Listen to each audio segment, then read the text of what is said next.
Late this afternoon, we had some news come out for the Packers, a couple different things. Here from Tom Silverstein, he says Green Bay Packers coach Matt LaFleur has made 2 moves to make sure his coaching staff remains intact, signing assistant head coach, special teams Rich Bisaccia to an extension and hiring defensive consultant Luke Getsy to a full-time position as offensive senior assistant, sources said. Bisaccia, one of the highest paid special teams coordinators in the NFL, had 1 year remaining on his contract, according to a source. It is believed another year was added, guaranteeing that Bisaccia, 64, would have plenty of incentive to stick around at least 2 more years. There were league sources who said there were rumblings that Bisaccia might retire, but the new deal assures he'll return as special teams coordinator and LaFleur's game management advisor. I did dive into the numbers deeper after seeing this news just to really see where the Packers rank when it comes to like average field position, punt coverage, kick coverage. It's not something I really keep that much of an eye on during the season, but there are some interesting stats here which I found. So when we look at the Packers kick returns, Brandon McManus, since he started doing the kick returns when he came in, the Packers are 16th when it comes to average starting field position, so pretty much average special teams unit when it comes to where the opponent starts their drives. Now, when the kicks are returned, the Packers are 31st in yards per return in the NFL. That's a minimum of 10 returns at 28.2 yards. So that's not very good. When the Packers have to defend returns, it has been one of the worst in the league when it comes to return yards on average.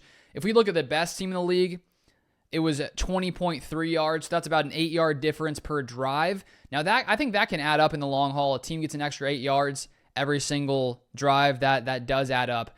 When we look at the top 5, the 5th best team, they allowed it average 22.6 yards. The Packers are at 28.2 yards. And so I think that the Packers return units, kickoff, coverage unit, not very good there. Then if we look at the Packers when it comes to defending punts, I think that Daniel Whelan is a very good punter. He had the 3rd highest hang time in the NFL this year. He had a lot of punts inside the 10 and 20-yard line. When we do look, though, at the punts that were returned, the Packers are 26th in yards per return allowed at 10.9 yards. So, again, just like the kickoff unit, coverage unit, one of the lower units in the NFL. So seeing that, it's like, okay, there may be some issues here. And then if we look at the Packers return units, Keyshawn Nixon was tied for 21st in average yards per return at 28.3. And I think that he had some nice years a couple of years back. But this year, 21st, not great. Then we look at the punt return units, Jaden Reed returned a majority of the punts, 16. He had 8.6 yards per return there on punts, and that is 48th in the NFL. And then Nixon had 4 returns on punts, and he was tied for 12th. So he was a little better there on those 4 returns. So all in all, looking at all those different stats, the Packers weren't very good when it came to kick return coverage, not very good when it came to returning kickoffs and punts. And so I do think that it has a big part to do with Rich Bisaccia coaching up those units. Now, I don't know how much the fact that this is the youngest team in the league, how much that impacts things. And I'm not some special teams guru. I don't exactly know what goes into how Rich Bisaccia coaches up these units. But when you do look at all those numbers, it does make you think those numbers aren't very good for the Packers. Now, when we look at Brandon McManus, picking him up, the Packers field goal unit was nearly perfect, 21 of 23. Did miss the field goal in the playoff game, so I think that is fine. I think that's a large part due to finding a kicker who's very consistent.